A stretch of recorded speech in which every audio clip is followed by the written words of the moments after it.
Hi, everybody. I'm Joe Appello. This is George Conner on my left. Welcome to All Sports Talk with Joe and George. We're here 2 weeks after the draft, but we're going to lead off with golf. George, what's happening? Golf. Next week, 13th, week of the 13th, is the second major championship of the year. So we had the the Players Championship in March, which is kind of like the fifth major. We had the Masters with a huge win from Tiger Woods, big comeback, a lot of excitement. And so now this will be the PGA Championship at Bethpage Black Golf Course down in Farmingdale, New York, Long Island. They've had a number of, they had a couple of U.S. Opens there, and they're going to have a Ryder Cup there in a few years. So it's right down the road. So it'll be exciting. Another chance for Tommy Fleetwood to get his first major, which, you know, is going to happen eventually. Tiger Woods. Who's a favorite? It's one of those open fields. Tiger Woods, I'll tell you right now, this is not the course for him. Yeah. It's a long golf course, rugged. It'll be interesting to see how the PGA sets it up. The USGA has been there for a couple of U.S. Opens. So a long golf course means guys are heavy. The longer hitters, they hit it, the better. And better, some of these young guys, the McIlroys and Dustin Johnsons, and these guys that are hitting it 300. So some suited for guys with a better shorter game and things like that. Does it really matter? Yeah, I mean, there's an argument that you could say, well, if the guy's got a great short game, he can make up for it. But the bottom line is, if say a Rory McIlroy's hitting a 9-iron into a par 4 green, and another player is going to hit a 6 or a 7 because they just don't drive it that far, huge advantage to the guy hitting the shorter club in. Quick question: how about some of these guys? Ever see the long drive contests? Yeah, those guys are never any really good pros, are they? They hit the ball most of those guys are not really golfers. They're just long, big, strong, strapping guys. Yeah, there's one of the guys, Jamie Sadlowski, decent player. Guys are huge too. Oh, they're jacked up. They're enormous. Oh my God. But they don't have the complete game. They're just all about long drive guys. And those guys, I mean, the top 10, 15, 20 guys in the world, that's their full-time job. I mean, they're in the gym for 4 hours a day, and then they're eating like weightlifters, and they're so it's. But they're not figuring out how to hit wedges. What's the longest drive ever? Like 375 or something like that, or? It's probably over 400. Wow. Some of these things. But and then that was, it was at altitude or whatever. But to me, that's and I have some friends that do it. But to me, that's not golf. Yeah. That's just a piece of it. Yeah. So I'm excited about the PGA Championship. Wish I could get down there. It's only a couple hours away, but I'm gonna be too busy up here. What's it cost to go something like that for normal? Normal, you probably get a ticket for $40-50. Okay. Yeah, just just the grounds thing. You're not going to get in any corporate tents or whatever. But I'm sure a lot of people from Connecticut. I hope some people that are watching are going to get a chance to go down there. Don't go down without tickets. Make sure you get your tickets ahead of time. In other news, the Travelers Championship is not that far away. When is that, June? It'll be right after the U.S. Open. So Father's Day is the last day of the U.S. Open, and then we'll start that next week. Two big commitments this week. Phil Mickelson is coming back. He hasn't been here in quite a while. He won it back-to-back and then came back another year and hasn't been here for a while. So Mickelson's going to come. What would make him come back? Well, just because he's going to put together a schedule, and it's always. A lot of years it's a tough get because it's right after the U.S. Open. So all your elite players are going to play in the U.S. Open. Okay. A lot of guys like to take the week off after that. This year, the U.S. Open's at Pebble Beach, so they're going to travel from the Pacific Coast all the way over to Hartford. Wow. But Mickelson's going to play, and Tommy Fleetwood has committed. Hey, so there you go. He needs you there. So here's the winner. You know who's going to win the Travelers Championship. You don't even have to go. Need you there in the gallery. The Travelers Championship now was the Buick Open before that. You can go way back. It was the GHO, right? Sammy Davis GHO. Canon sponsored it all. There was a stretch there where they were in serious question that they were going to be able to keep the tournament. Okay. The PGA Tour was kind of revamping their schedule, which they do from time to time. Canon had pulled out as a sponsor. They got Buick. They left. So a couple local guys that were involved in the JCs did some heavy lifting to keep the tour there. And they did some interesting things to try to get a better field. Again, they have the week after the U.S. Open, which isn't the greatest week, but they've done a great job. So one of the things that they'll do is anybody coming from the U.S. Open to play in the Travelers Championship, they have a charter flight. Okay. Sunday night, if you're in the field, you get a seat and you can bring a guest. Okay. So depending who they're traveling, they could bring their wife, they could bring their caddy or whatever else. So it's a free flight over to Hartford. You know, and those things kind of add up for a lot of guys. It's just convenient, you know. Now Mickelson probably doesn't fly commercial, so he'll just take his own jet. But you know, Tommy Fleetwood, he's a man. Must have a lot of money. He's a man of the people. A lot of revenue for the city of Hartford, huh, and the area. I would think so. Yeah. Yeah, I would think so. Help that hotels, state of restaurants. Connecticut tourism. Yeah, absolutely. Tourism budget. Yeah. So yeah, so Mickelson's coming, Tommy Fleetwood's coming, Justin Thomas, major winner, Patrick Reed, major winner. Bubba Watson is never going to miss this tournament. He's his caddy's made probably $1 million just on the percentage of what Bubba's won here. Francesco Molinari, the reigning Open champion, Brooks Koepka, Tony Finau, Paul Casey, Jason Day. So for a tough week following the U.S. Pretty Open, good field. so far the field's looking pretty good. Spieth, you got to figure Spieth will go. Yeah. You know, he's won there. He's And played well there. Tiger got a medal from President Trump the other day. Tiger he's the 30, I think it's the 33rd athlete to get the Presidential Medal of Freedom. And what's that based on? Just being a good guy. You know, making contributions. He's the fourth golfer. Arnold Palmer has one. Okay. Jack Nicklaus, Charlie Sifford, who was the first African American on the PGA Tour, Okay. and now Tiger Woods. So they you know, so they have a foursome. Only two of them are alive, however. But so it was pretty neat. You know, Babe Ruth got it, and Muhammad Ali. And interesting fact, Tiger Woods, of the four, he's the only one that got it while he was an active player. Oh, okay. The other three guys, they were long since retired. Yeah. Okay. So that's my golf wrap up. Okay. Yeah, Thank you for that. you're most welcome. On to the NFL draft, our analysis. The NFL draft. Now, we did call that Murray that was picked and was going to get picked, and he got picked, and Rosen got dealt. Yeah. I think it's interesting with the Cardinals and what they're going. I mean, they really put all their eggs in the basket when they hired Cliff Kingsbury. You know, a guy was fired in college, and they hired him as a pro coach. Yeah, but he's dating Holly Saunders, so there's it can't be. It's not a bad thing. there's that. Yeah, so he gets the reins, and he said from the get-go he wanted Kyler Murray to run his offense. So to me, that's very, very risky. It could be one and done if he doesn't. Sure. If it doesn't pan out. You traded your number. If he's, you know, in Parcells' language, if he's buying the groceries, he better produce. Yeah, so he's better. And they need so many other parts. They still have David Johnson, their running back, is great. Yeah. Larry Fitzgerald was on the downside of his career, but you know, they need a lot of things, and it's going to be exciting to watch Murray. The only problem with that is, like, when they go to West Coast like that, you hardly ever see these guys play half the time, you know. But I think they'll show the Cardinals more on TV with Murray. being over here, you know, Yeah. it's a 4:00 game. Yeah. Something just fell in the room next door there. Hope everybody's okay. You know, 4:00 games, and you know, if it's that week where we only have one 4:00 game over here, we're probably not going to get it. We'll show him, show him running for his life. So now the other next couple picks went as predicted. Joey Bosa went to the. Nick Bosa to the 49ers, which we'd kind of said. Right. I had thought the Jets would go Ed Oliver from Houston, but they did the same. They went the same way. They went Queenan Williams, who's more of a run stopper than a pass rusher. Right. Big guy in the middle. Big guy in the middle. Number 4 was Oakland Raiders. took Farrell. From Clemson. Defensive end from Clemson. Tampa Bay went Devin White out of LSU, which you had called that one. Yeah. I've been waiting for 2 weeks to talk about this. The number 6 pick in the draft. Daniel Jones. I mean that.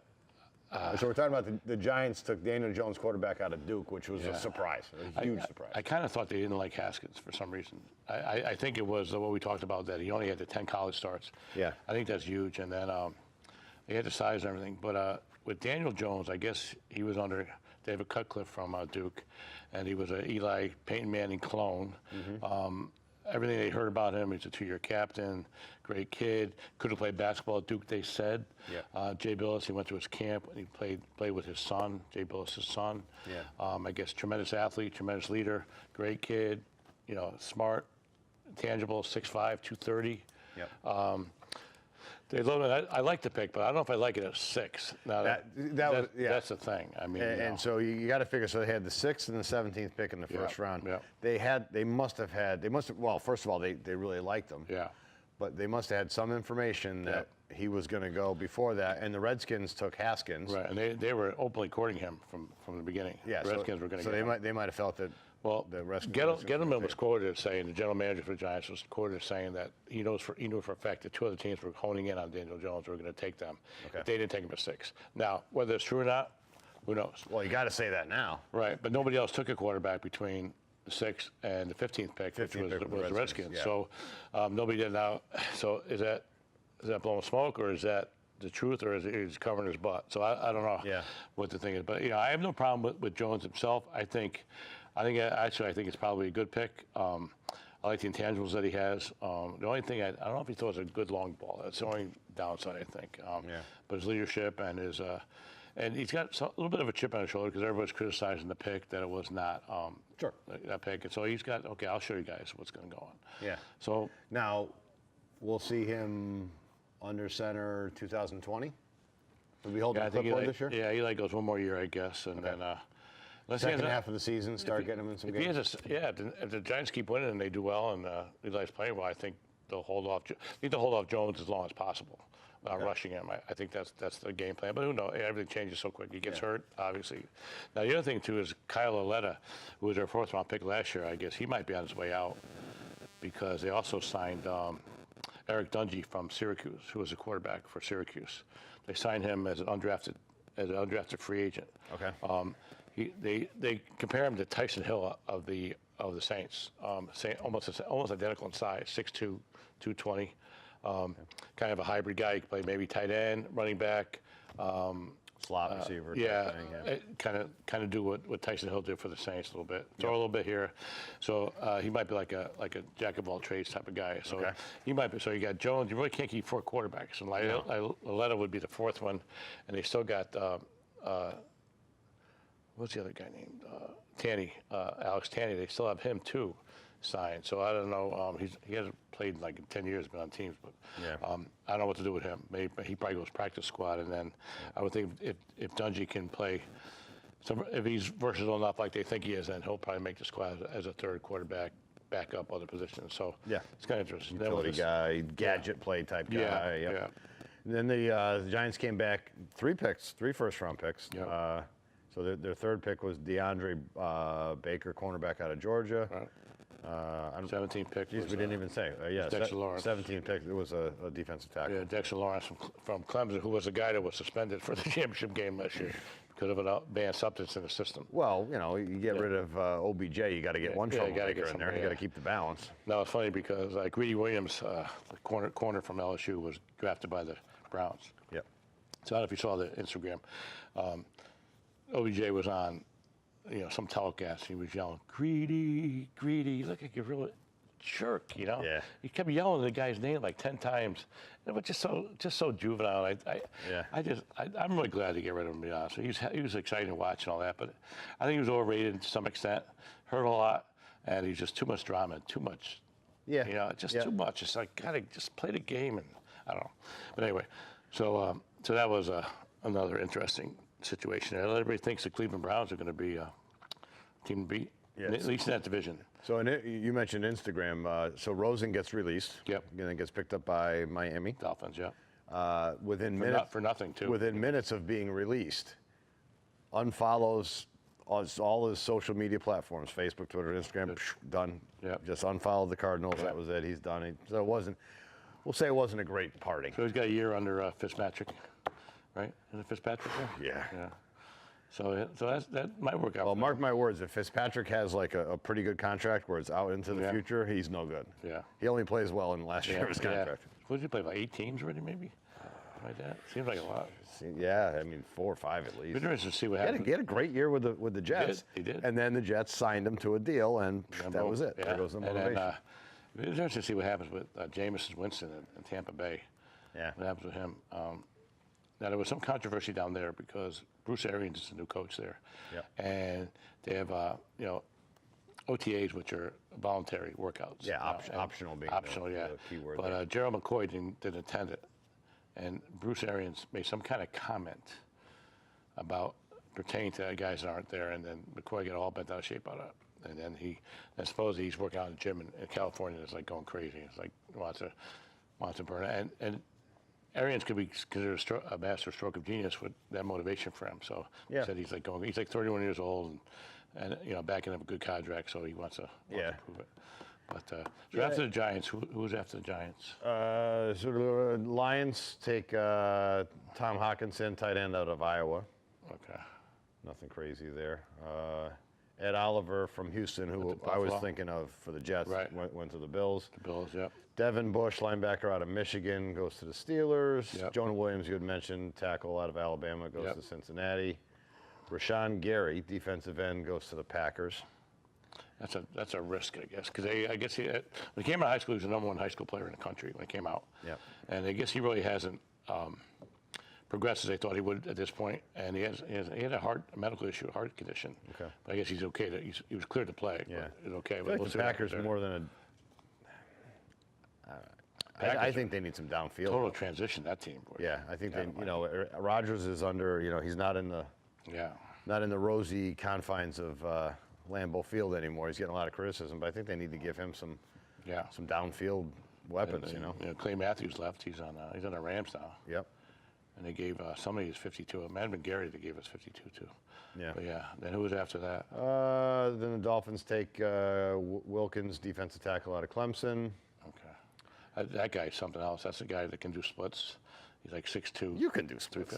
I've seen you do it down at the store. He's very limber. It's crazy stuff. Crazy. Can't walk up the stairs anymore. Yeah, that's at the end of the day for him. Split. Yeah. Falcons. They take a kid out of Boston College. Of course, right. Chris Lindstrom. All Matty Ice's connections over there. Haskins, we said, goes to the Skins. Yeah, he loved him. But he loved him. Carolina Panthers take an edge rusher, Brian Burns out of FSU, Florida State. Dexter Lawrence we talked about.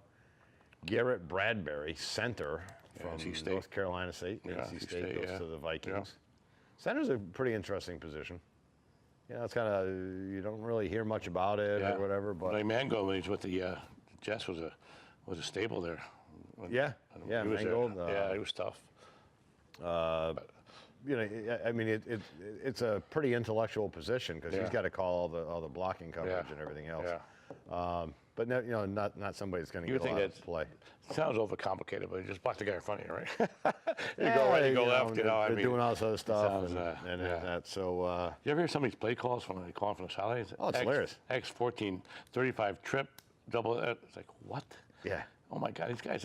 So you figure the quarterback, you would think, is the smartest guy in the field, but he's the guy that's got it all written on his arm. Yeah. What did they just say? And headphones too when they tell them from the sidelines. Yeah. I like the college one where they have the big boards. Yeah. And they'll just have something funny up there or something. Yeah. The fake guys, the real guys. You don't know which one is this. Like guys get signals. Like they get baseball signals, right? All this means nothing until the guy does whatever. They do all these signals and baseball. Nobody moves. Nobody moves. They're like. Or they do all that stuff, and then the batter gives the third base coach the look like, I don't know what we're talking about. Yeah. Okay, now we're going to have a conference, which basically announces, okay, we're going to lay down a ball. When I was in high school, I was playing, and we had this kid, Lenny, who was a pitcher, right, and not the smartest guy in the world. And he's up at bat. We were playing this pretty good team, and the coach at third base wanted him the ball. He put the bunt side, Lenny swung away. Put the bunt side again, Lenny swung away.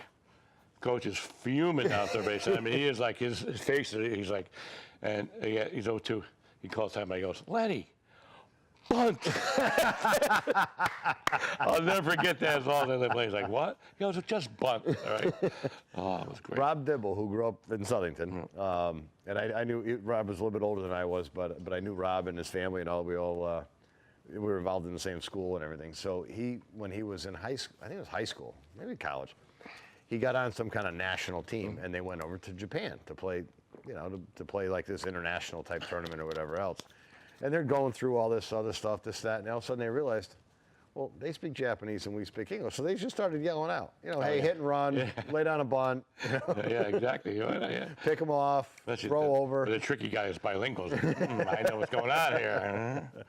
Anyway. Titans take Jeffrey Simmons, defensive tackle out of Mississippi State. Noah Fant, tight end from Iowa, goes to the Broncos. Yep. Imagine they got two tight ends from Iowa. They were drafted in the first round, and they averaged like 20 points a game all year. They were a defensive team, but anyway. Yeah. Darnell Savage, safety out of University of Maryland. Now that's going to the Packers. Who did the Pats take the last pick? Pats' last pick in the first round was N'Keal Harry, wide receiver out of Arizona State. Yeah. He's 6'2", about 228. Good guy.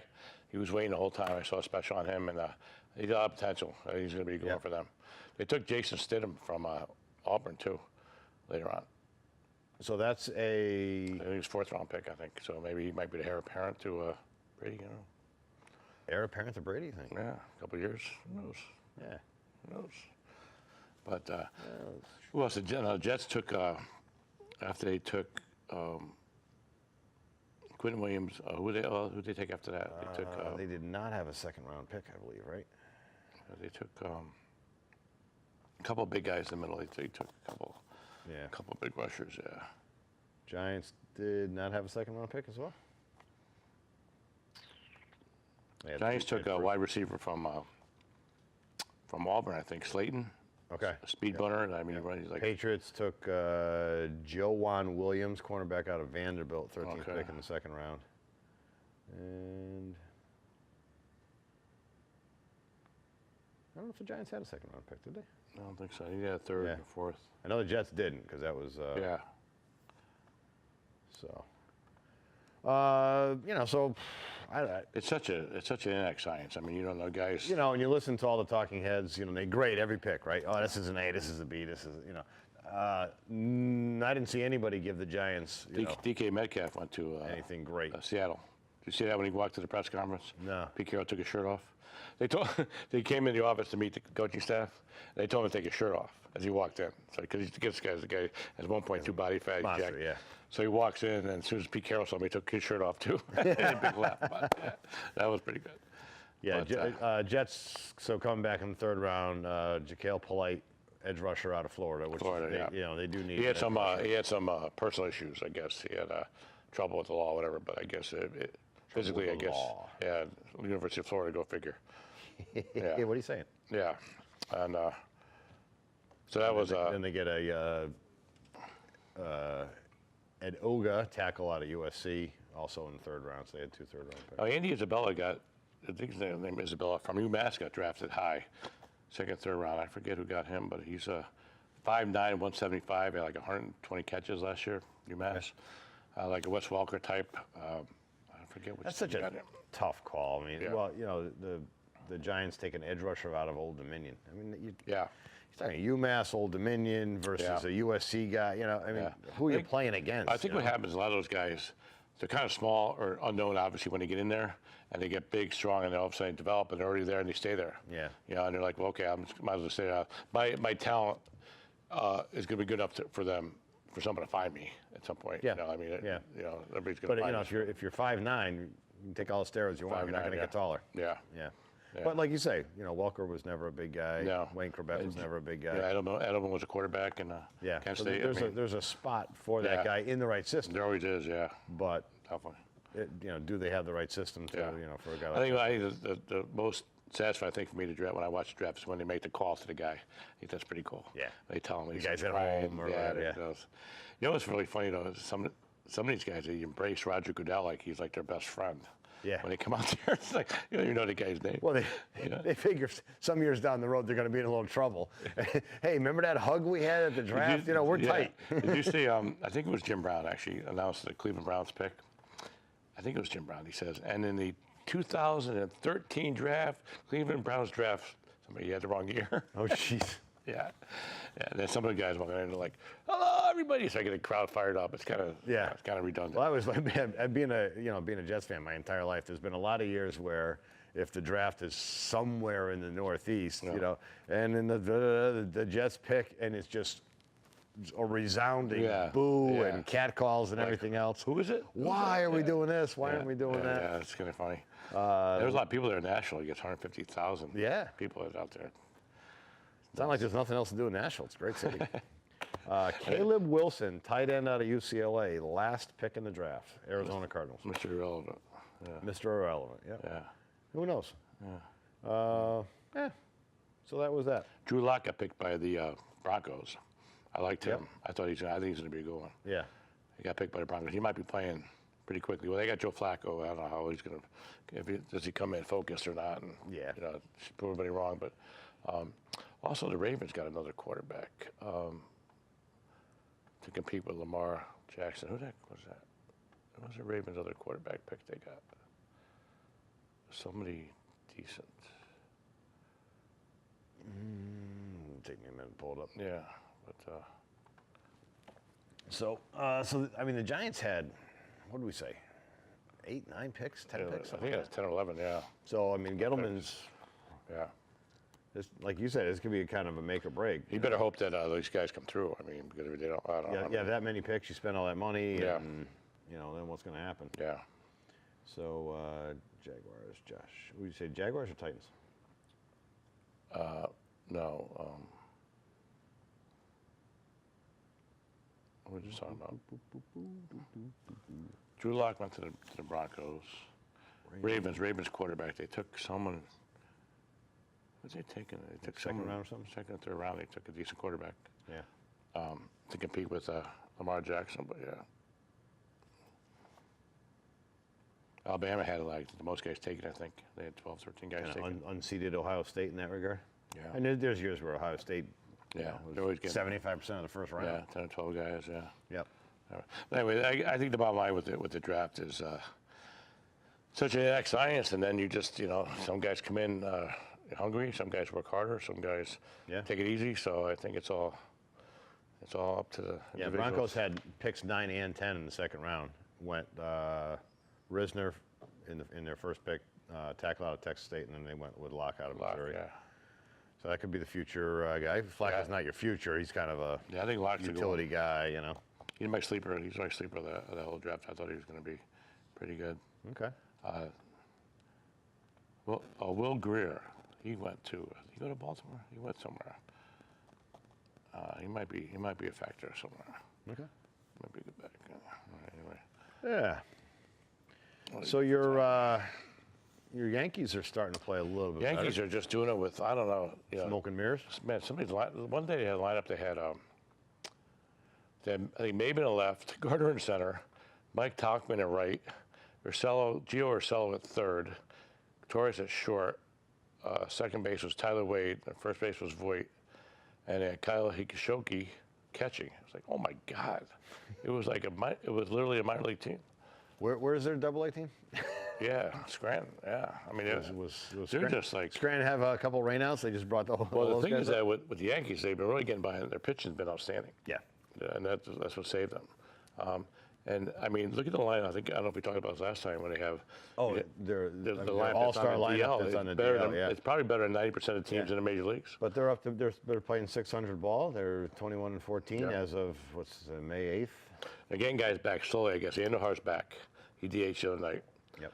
Stanton's taking swings. Aaron Hicks is taking swings, off the tee and the K's a little bit. I think Judge is out for a long time. I was going to say, you were going to say Judge. I think that's a pretty serious. Some of these oblique injuries could last you 6-8 weeks. Telling us what. Yeah, and they haven't mentioned anything about him at all. He's doing nothing as far as baseball activity. So it's Sanchez is starting to hit the ball pretty well. He had a couple bombs one night. He had 2 bombs. They were over 400 feet each one of them. A couple home runs he had, but and it's Gio Ursello. This guy, he's actually taken over the third base job from Andujar. Yeah. The guy's batting 350. He had a big home run last night to tie the game. So what do you do? Andujar comes back healthy. What do you do? They got a DH, but then what do you do with Stanton? Well, then you know what? You got Judges out, so they can put Stanton right. Yeah. And then it's have a DH role, and then it looks like Greg Bird is another fact. God knows where he is. He's on the bench laughing, giggling all the time. He hasn't played. They don't say anything about him. He's like Ellsbury, same thing. They just like these guys just like fade away, and just go. They're just Didi. I guess Didi's been throwing a little bit. I guess he's making some progress. The question is when they come back, how long does it take them actually to get back? To get in game shape. And, just because figure. Baseball activities doesn't necessarily. Exhibition season, they want to get 30, 40 at bats before they're ready for their regular seasons. So 30, 40 at bats for them would be 2 weeks playing. And can you afford to go 2 weeks with these guys so they get rounded into shape, game shape? Or do you give them 1 week at AAA? Right. So that's then the pitching. They sent a couple guys down back and forth, but Tommy Cannelli's been pitching very well. They sent Chad Green down to the minors. Yeah. Which he was lights out the last couple of years. They sent him down there trying to work himself So back. in the AL East, Tampa Bay's led up 107 runs, which is They're in first place, right? they're 23-12. I mean, 107 runs even at this early stage. That's 40, 50 better than you would hope. Yeah, then the Yankees are Yankees are 142. Red Sox are playing better now. They're Red Sox are starting to come into form. They're starting to heat up a little bit. But you know, they had, so their differential 0. They've given up 184 runs versus Tampa Bay 107. I mean, you know, we're not talking about a lot of games here. We're talking 40 games. 40 games. Yeah. Then you got I guess David Price went on the injury list, but Sale's been pitching a lot better the last couple starts, so he's getting back to where he was.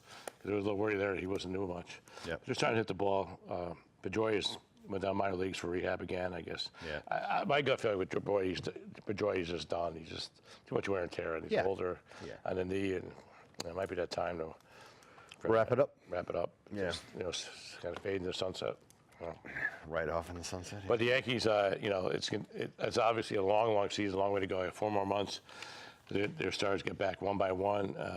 I think they're doing well enough that they can bring a guy back one at a time. Yeah. They're like in Japan where they can bring 4 guys back and put a lineup. So these guys can ingratiate themselves back into the lineup, at their own pace. So I think they're going to be okay. Tanaka's been pitching okay. Loazaga's been pitching very well. Herman's been pitching very well. Bullpen is good. Bullpen they don't use that much because their stars have been doing so well. Yeah. So they've been riding it out. They've won a lot of close games and been doing well. So Yeah. now the Mets are a little slump right now. Mets are bats have gone Yeah. painfully quiet.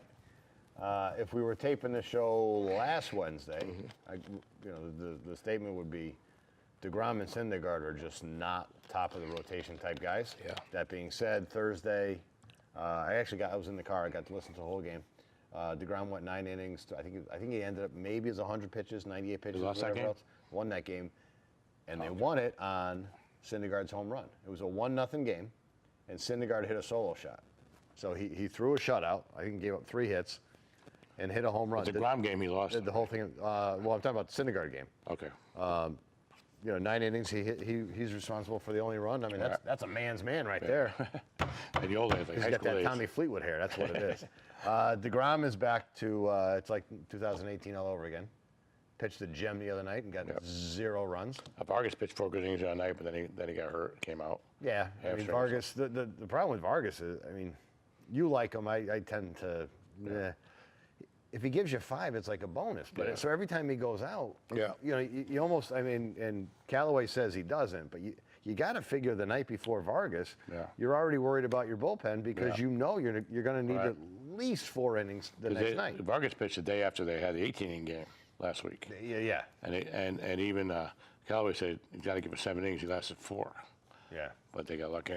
They brought it up. Yeah, Vargas is not going to give you 7 innings. No. Ever. They're just because they're so depleted that they. Sure. And I mean, boy, is that a kick in the pants. You play 18 innings and you get a loss. Yeah. So you use everybody. Your bullpen's tired now and everything else, and then you don't even get a win out of it. Yeah. They're winning as we speak right now in San Diego for whatever that's worth. Yeah. But so the Phillies are the Phillies are the Phillies. There's no surprise they're a good team. Harper's about 245, 240. Not tearing up. He's got his home runs, but. Yeah, that makes me happy. Yeah, he's just not. I guess he's not a real good hitter. Hopefully he gets below the Mendoza line. By that'll be something. 2021 or something. Machado's about the same way, right? So he's 6 home runs. He's at 245, I think. I don't think he's tearing up that much either. Then these guys with the 10-year contracts. Oh my God. Yeah. I don't know. 10, 12, 13 years, happens, whatever it's going to be. Well, I kind of said before, when Philadelphia signed him to that long of a contract, you got to figure that they're under the assumption that they're going to go to the DH in the National League. Because there's no way that you're going to have Harper playing a defensive position. Then you got guys like 10 years from now. Greg Kimbrell and Dallas Keuchel are still out there. Yeah. No one signed them. I mean, they're just hanging out. I don't know what they're doing. They're just waiting until. I think Keuchel's price tag's too high. Kimbrell's could be not as much, but maybe he wants like $5 million or $6 million. I think Keuchel's like $13 million. And just not enough for those guys around. Keuchel's on the downside of his career, and then Kimbrell is as a closer who's not. You just don't. Just not worth it. But and baseball's funny nowadays because you get all these young guys coming out from everywhere, and they all can play. They all can play. So you don't know who these teams can get hot with certain guys. You watch some of these games, some of these guys you never heard of. Yeah, I mean, obviously the organizations know them. I know they're coming up, but they haven't heard of them. But now the NBA, I've been watching the NBA. I like this time of year with the playoffs. The Warriors and Houston are tied 2-2, and Game 5's tonight at the Warriors. So obviously it's a pivotal game. James Harden played great the other night, and Chris Paul played all right, and Klay Thompson had a tough game the other night, and Kevin Durant had a good game today. So it's kind of like everyone's kind of taking turns of who's playing well, who's not. Yep. That's a war out there, though. Then last night. Now, has the officiating gotten any better? Because I know we were talking about. It looks like to me. It was like games were decided on. It looks like to me that I'm not so sure if the officiating was better or worse, but looking at the players have stopped crying at every play. Really? It seems to me so it's like a not lot less. Okay. You know, so I mean, maybe the league went out and said, you know what, all right, enough of this, because it was really annoying. I mean, every single play, and the guy would come down and destroy the guy's arm, and he's like, what? Yeah. And he killed the guy. But there were some bad calls that decided the game. There were some bad calls too, yeah. And everybody's flopping. You know, you take a three and then you fall down. And now whether, do you ever give the guy a chance to land? Do you back off? I mean, so that was always a tough one. And Harden started that trend, flopping all the time. Boston got destroyed the other day at home against the Bucks, and they play tonight in Milwaukee. Which could be an elimination game for the Celtics. Kyrie Irving, to me, I'm not a fan. I think individual talent, he's got a lot of individual talent, but the guy just goes too much one-on-one, stuff. And he made a couple of decisions against the Bucks the other night in the loss. He's getting double teamed and triple teamed. He's still hoisting them up. Guys are wide open on the perimeter. And, one time Al Horford went like this, like, are you kidding me? You know, and it's just not conducive to the Celtic team play. So they play in Milwaukee tonight. That could go either way. They'd be like Celtics going to say, okay, we had enough. We're just going to get out of here and be home for the summer. Or they could just give them one more shot because they go back home to Boston after that. So that's a tough one. But Giannis is he's unguardable. The guy is unguardable. You put a big on him, he goes right by him. You put a small guy on him, he goes over him. Yep. So, and you double team him. He's a good passer where he can pass out of the double team. Now, if the Bucks can knock down those perimeter shots like they have been, they could be considered the best team in the NBA with Middleton and a couple other guys that could really shoot. I think the Bucks are really, really talented. I think the Denver Nuggets are really talented too. I've been watching them every night. They got Jokic. You ever seen Nikola Jokic? Yeah, oh yeah. Okay, 7'1". Last night he had 34, 19, and 5. The game before that, he had 2 games before he had triple doubles in all the games. He's like a big point guard. He hands the ball off. He goes to the basket. He's a great passer. Doesn't really get. Last night he had foul trouble. He fouled out actually last night. But he's only 24 years old. I think Denver's got the second youngest team in the NBA, and we're kind of growing up before our eyes. They've got Jamal Murray's playing very well. Gary Harris is a good little point guard, and Paul Millsap is a good forward. So they look very good against Portland. So it'd be interesting to see Denver against. I think the Warriors will take care of the Houston when it's all said and done. I do. Okay. I think they come up. Now, how do those guys match up with Jokic? That's the interesting part. Just say the Warriors have to play Jokic. They've been starting 5 small guys. They've been starting Iguodala at the 5 spot. So, because they don't use a big man. Let's say they put Bogut in there to counteract Jokic, which they might do, or Looney, or one of these guys, big guys to counteract him. It's getting down. It's actually kind of fun to watch. The games are pretty good. Yeah, games are pretty good. Raptors took the Sixers.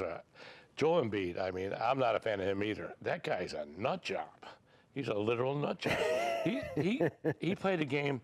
Played last night. He had 11 points. The game before, he texts the head coach at 6 in the morning that he didn't sleep all night. Yeah. And he went and get an IV. Where do you get an IV at 6:15 in the morning? Yeah. To your local hospital. You come home from the bar. What are you doing?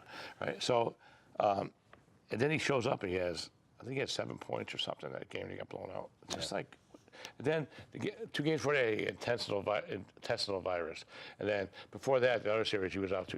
What's wrong with this guy? I mean, you know, Getting some bad chicken or something. yeah. I mean, it's just like this is the playoffs. This is what you live for. Yeah. Stay home. I don't know. Do what? Stay home. You know, don't move the house. Or take care of yourself. Yeah. My God in heaven. Eat bread and bananas. Yeah, you know, it's just what, and the game before that when Sixers beat the Raptors, he had 30, 10, and something. I mean, he played great. The next game, he was sick. He was terrible. The scary thing to me, on May 8th, you know, there's still a lot of teams. I mean, there's 8 teams that are still playing. Yeah. We're talking And about all the middle series. of June by the time all the this series are is over? 2-2. Yeah. Yeah, except for the Denver series 3-2. 3-2, yeah. And then And we're the going Boston's to 3. go through most Goes of the to month of June. Middle of June it goes. Yeah, it goes to yeah. Not to be outdone, hockey will go a little bit later than that. Well, that's what when LeBron was having a lot of success, he would play till June and then play in the Olympics or gold medals, whatever it is, and World Games, and then come back In August, In August, yeah. like, and he never missed a game. So Next thing you know, it's October, and yeah, and you're back at it. back again. to getting beat yeah, up. and he never takes a day off. So Yeah. How about Magic Johnson resigning? That was something else. That was a shock. Just LeBron was all bent out of shape of that. That he wasn't told. Did you hear any more about? Was there a reason? Did they He just come said out he and was too say- busy with all his other things. I personally think that he couldn't handle the job. I mean, those jobs, with the economics and the personalities and stuff. How do you navigate that? How do you train for that? I mean, and you're Magic Johnson. You're used to being successful. Like, remember when he coached? He coached like 10, 11 games, and he was like, I can't do this. Can't do it. And I think part of that, Larry Bird never really Same tried thing, to coach, right? These are great players can't coach. They don't know what it's like to, to struggle or whatever.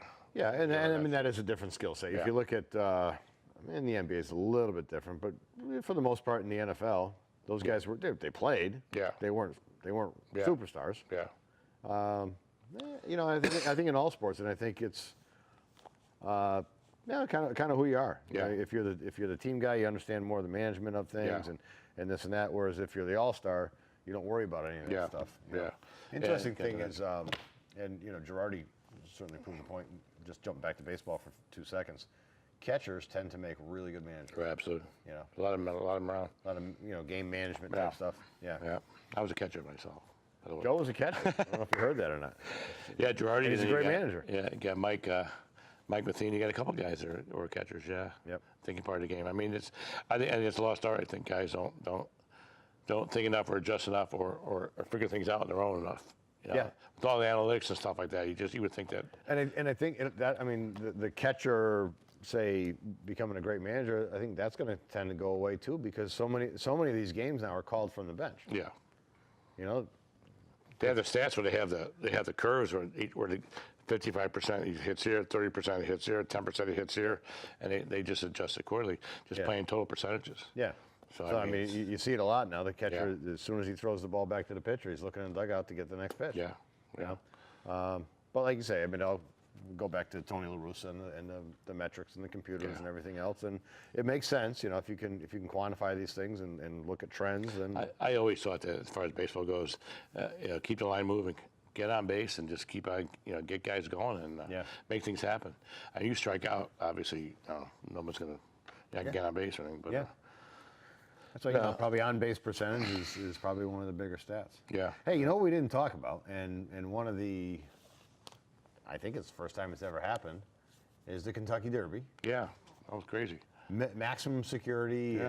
He's got a jockey that had never ridden him before because he was going to be on another horse that had to come out because he needed like a windpipe surgery or something. I don't know. So they go on. He wins the race.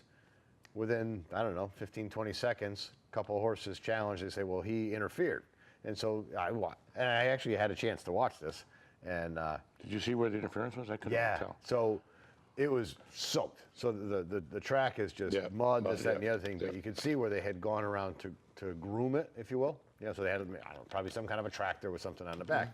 So you could see very distinctly these tire tracks working away from the rail. Okay. So maximum security comes out of the last turn, and he's pretty much right on the rail. Another horse is coming up from his right side. He moves out. He moves over 2 tire tracks.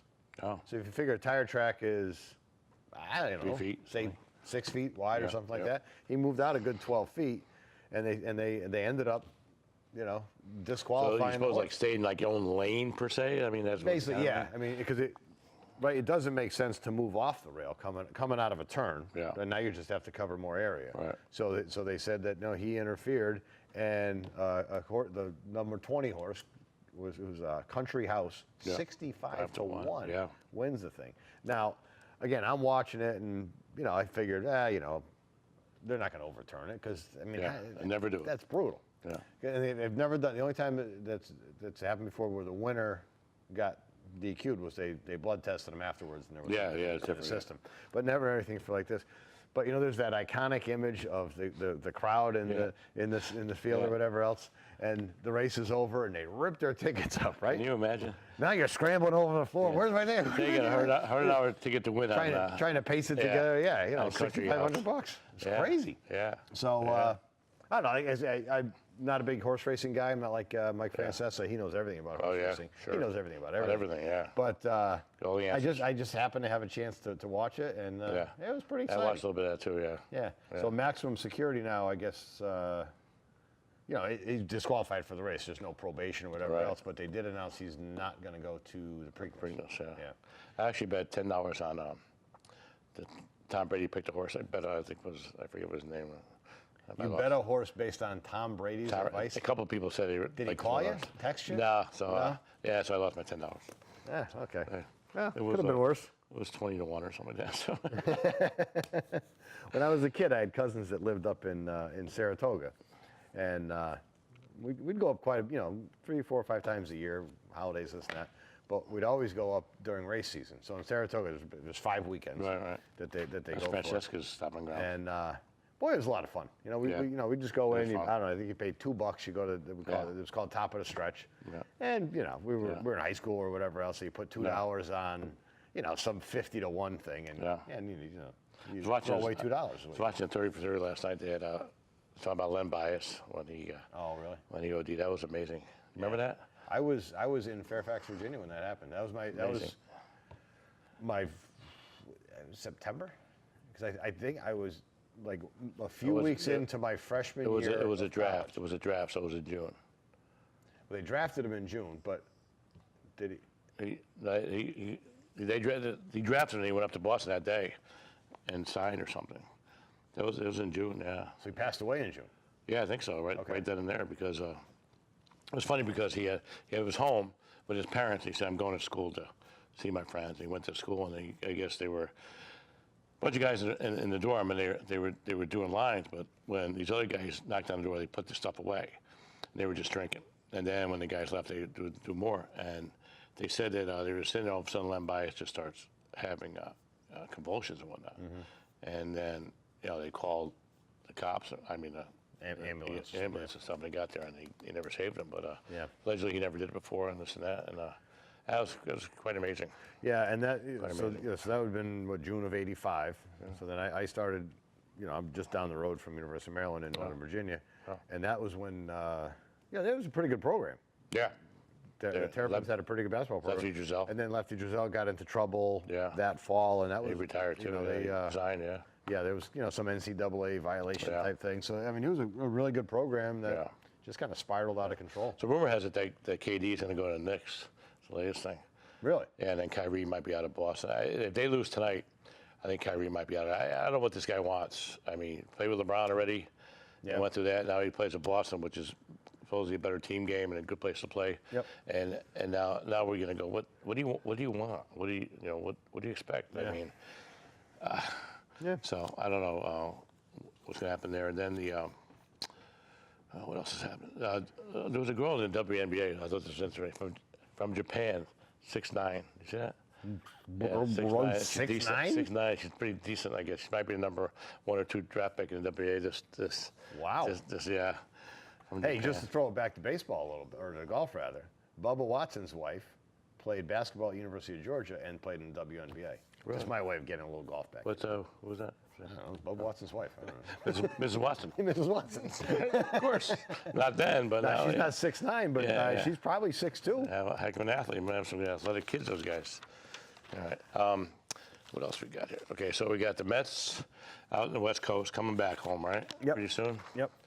By the way, we didn't mention Dominic Smith and Pete Alonso kind of splitting time at first base. Yeah, Not anymore. Dominic Smith, Down go the minors. see you later. And Pete Alonso's been hitting at McNeil. They've been playing great. Yeah. Yeah. I mean, Alonso had the game winner last night. Why and is a anyone- great bat flip, by the way. I don't know if you Why saw is it. anyone so surprised at that? Those guys were good in minors, and the Mets just took so long to get them up there. Yeah. Well, you had guys like Duda you could play first. They still got Todd Frazier hanging around. He was like his days are numbered too. He was like Yeah. I mean, Frazier's almost like an old time guy, where it's like he's not built, not jacked, but he's a good baseball player. Yeah. And these other guys just passing by just on pure physical. They say Cespedes been around a little bit, hanging out, visiting the clubhouse. That's good. Maybe playing some cards.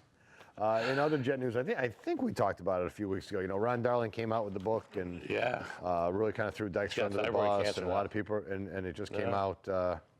He's got thyroid cancer. I haven't read a lot of stuff. I guess don't know how they treatable that is. removed a big mass in his chest. Okay.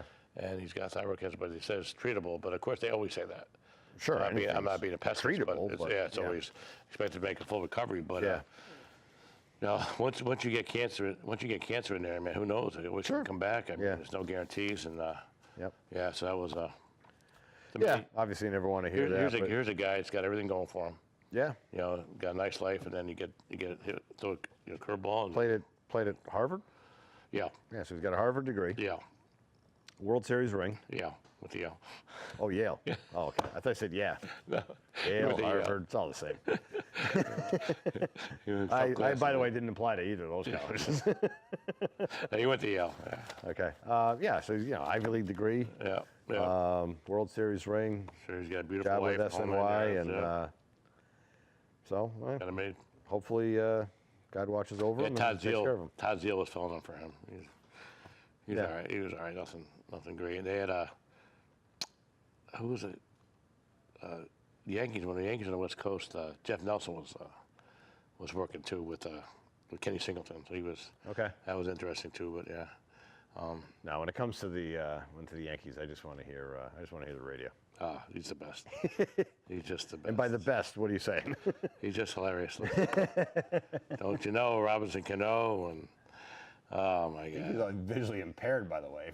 He's something else. Yeah, it's funny. You listen to the game on radio and you hear, and there's a fly ball to center field, and the crowd's going crazy. He goes, "Oh, wow, it's out of here." Or, no, it's gone. Yeah. No, and then Susan Waldman or something. By the way, no. Yeah. The guy caught it. Yeah, oh, it's caught. Yeah. Funny as heck. Oh boy. All right. So you got the NBA goes on tonight. You got Game 5 against the Warriors, and then you've got Celtics facing elimination tonight in Milwaukee. I think the Bucks take care of them tonight. As Shaq and those guys say, 1, 2, 3, Cancun. they're great on that show, man. They come right out and say, like Joel Embiid was looking at a stat sheet last night. And they got their butt kicked. And they're like, what are you doing looking at a stat sheet when you're down by 20 points? There's nothing to see here. Yeah. And just stuff like that. They're pretty good like that. Yeah. But they're fun to listen to. All right. So that's about it. Like I say, KD goes to the Knicks. Knicks come back next couple of years. Boy, I'd love to see it. Especially if they either win, lose, or draw. I think he leaves there. But just something different. For the next 5 years in New York, and he'll be done. Yeah, playing the Big Apple. Yeah. City never sleeps. I think Fizdale's a good guy to play for. For the Knicks. One of these guys like to play for him. Yeah. It's been a long time. Now the question is, who's going to be the Laker coach next? They've interviewed the guy that coached Cleveland. What was his name? Ty Lue. Yeah. They interviewed him allegedly, and so who knows goes out there with LeBron? Who wants to go out there with LeBron? Okay. Yeah. Well, George. it's up to LeBron. All right. Thanks, God Joe. bless. All right. We'll see you in a couple weeks. All right.